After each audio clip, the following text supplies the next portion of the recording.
Dear Patriots, before the news starts, please subscribe to our patriotic channel by clicking the subscribe button.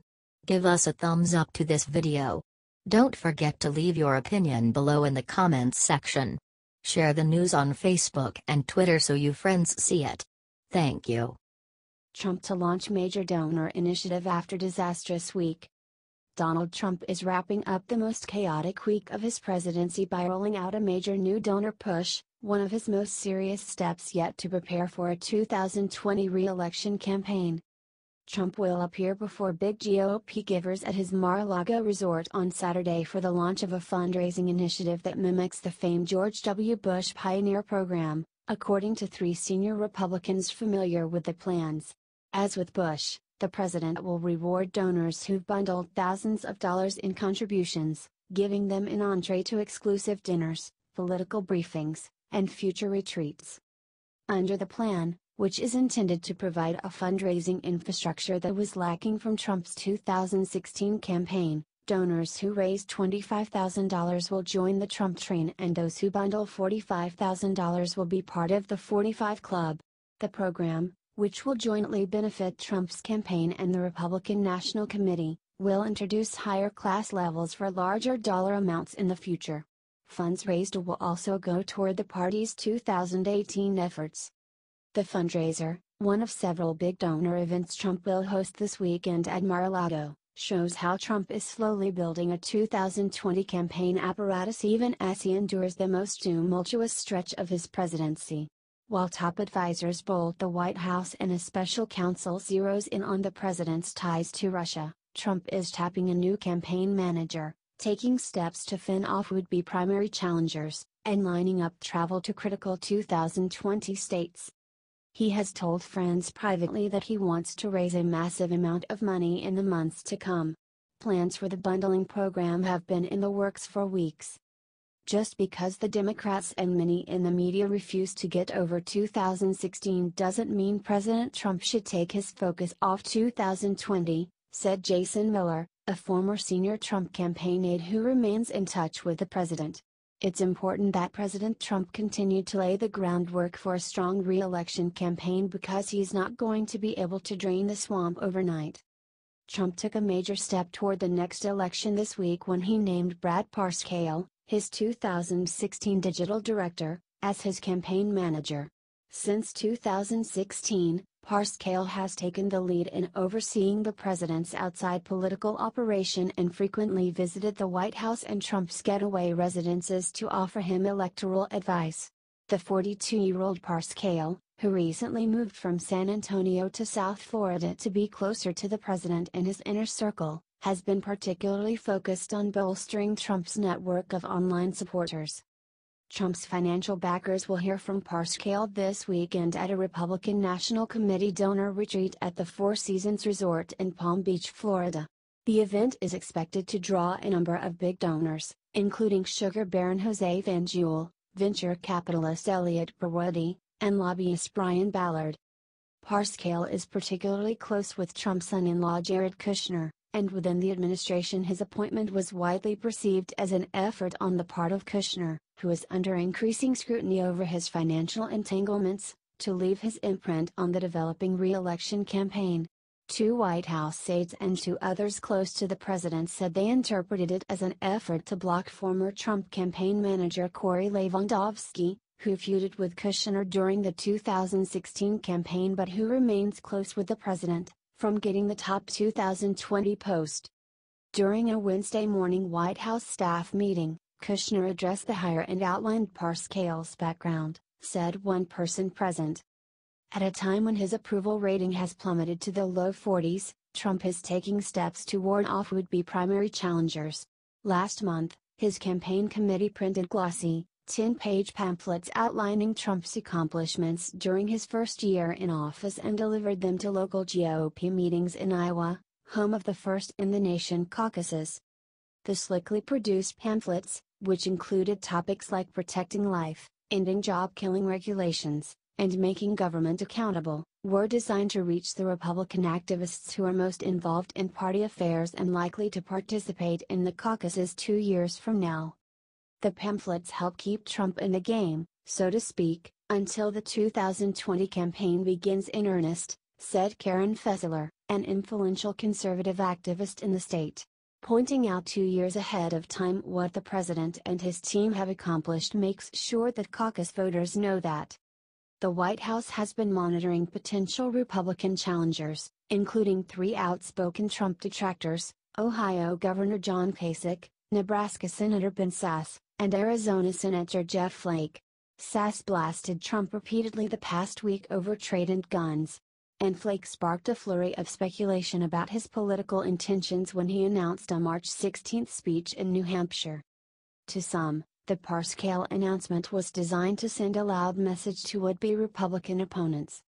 He just signaled to the GOP he is running, and that should deter primary challenges, said former House Speaker Newt Gingrich, an informal Trump advisor. Trump is also using his official office to prepare for his next campaign, focusing much of his travel to states that will play an outsized role in determining the outcome of the next presidential election. Since the inauguration, for instance, Trump has visited Pennsylvania a handful of times. He is slated to return to the state the next week.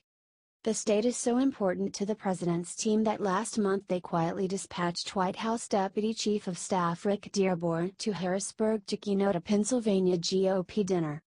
White House Political Director Bill Stepien is among those overseeing the travel. He keeps about 20 maps appended to the walls of his perch in the Eisenhower Executive Office building.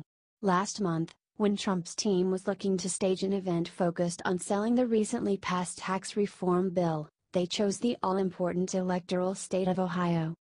Stepien's office has also helped place roughly 300 former Trump campaign staffers into jobs throughout the administration.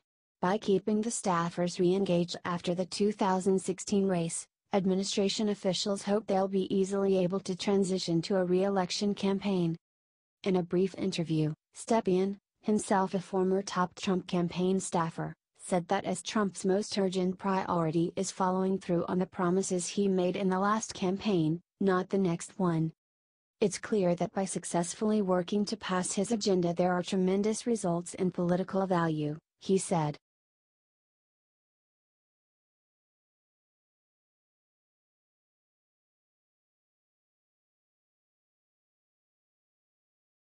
Demoralized West Wing stokes fears over Trump's capacity to handle a crisis.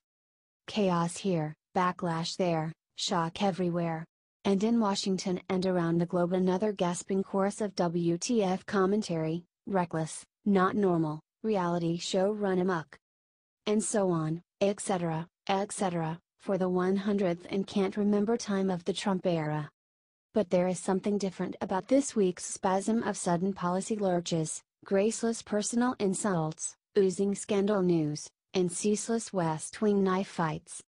It is the starkest example to date of President Donald Trump's executive style looking untenable not merely from the outside, from the perspective of establishment politicians and media analysts, but from the inside, too. Administration officials and outsiders with windows into decision-making describe a growing sense of despair within Trump's ranks, driven by the mounting realization that the president's brand of politics guided by intuition and improvisation is incompatible with a competently functioning executive branch. Most alarming, by these lights, is mounting evidence that Trump lacks an attribute possessed by most previous presidents and certainly by all the most successful ones: a capacity for self-critique and self-correction.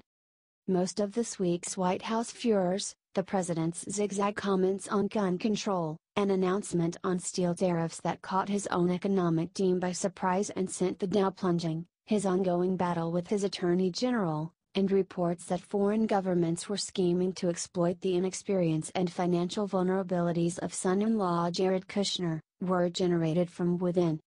That's left many in Washington and beyond wondering what happens in the inevitable moments. Every modern president has faced them, when outside events take over, and the government has to deal with a major military confrontation, a major natural disaster or some other catastrophe. Nobody has any idea whether he has any sense of what it means to deal with a crisis, said Leon Panetta, President Bill Clinton's former chief of staff and the former head of the CIA and Secretary of Defense under President Barack Obama. It creates a really uncomfortable feeling because we really don't know if we're going to be able to confront a crisis and do it successfully. If such a thing happened today, Trump would face crisis with deep demoralization and discord within his ranks, backed by advisors who consider him erratic, a national security advisor, H.R. McMaster, and economic advisor, Gary Cohn, who are both rumored to be eyeing the exits or being pushed that way by others, and a White House chief of staff in John Kelly, whose relationship with Trump is being frayed to near the breaking point.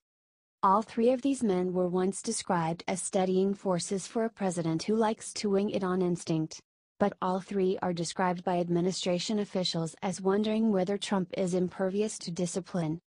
The feeling right now is very similar to the way it was at the very beginning of the administration, a former Trump official said, describing the period when then Chief of Staff Reince Priebus took a backseat to former strategist Steve Bannon, who pushed divisive policies and left Priebus flailing, without any way to control Trump or corral his team.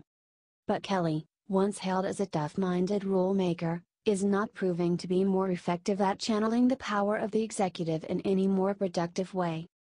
Rather than changing course, Trump was described by an administration official Friday, echoing other reports, as sullen and isolated, frustrated that he is not being given credit he thinks he deserves and deeply suspicious of the people around him.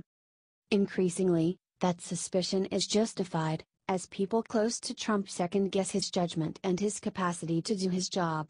But it is also suspicion that Trump invited by undermining the very people who he asked to come help him get better at governing. Most presidents know when to recalibrate, to redirect, to hit a reset button on their policies or their own leadership style, said Chicago Mayor Rahm Emanuel, who served at senior levels of both the Clinton and Obama White Houses. So in the face of incompetence and total chaos you have a president who has no self-awareness of how bad it is. Panetta urged Kelly to organize a come-to-Jesus moment in which Trump's trusted advisors along with Republican congressional leaders and business executives warn the president in the strongest terms that he's veering off course. "I think people have to come down hard on him," he said. "I understand he likes to manage and govern by chaos, but that instability is undermining his presidency." Trump loyalists note that he is a personality who became president by his willingness to defy conventional notions of how candidates behave. And the sheer volume of precedent-shattering words and actions from Trump has undeniably created a dynamic in his favor. Events and scandals that would have been months-long uproars in earlier times seem to get lost in the smoke under Trump. In the early months of Clinton's presidency, Time magazine published a cover capturing the consensus Washington view of his stumbling start, the incredible shrinking president. His miscalculations and self-inflicted wounds, as writer Michael Duffy described them, included firing the White House travel office, getting a haircut on Air Force One that may, or may not, as subsequent inquiries suggested, have snarled commercial traffic, and a generally sloppy and discursive style of White House decision-making. It is hard to imagine any of those even moving the needle for more than an hour or two in the Trump era. Clinton was probably the recent president most Trump-like in some respects, an outsized personality, prone to outbursts of temper when he felt he wasn't getting credit, and someone by temperament who found the traditional constraints of the presidency as inordinately confining. Like Trump, in the early days there were warring factions around Clinton. One important difference, however, was Clinton's gift for recalibration. After Democrats got throttled in midterm elections in 1994, he consulted everyone from political philosophers to self-help and firewalking guru Tony Robbins.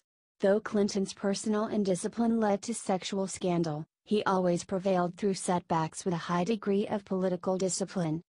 The fear that Trump, who at age 71 is a quarter century older than Clinton was when he came to office, lacks the ability to reinvent himself or redirect his presidency is why many on his own team have come in many respects to join the doubters.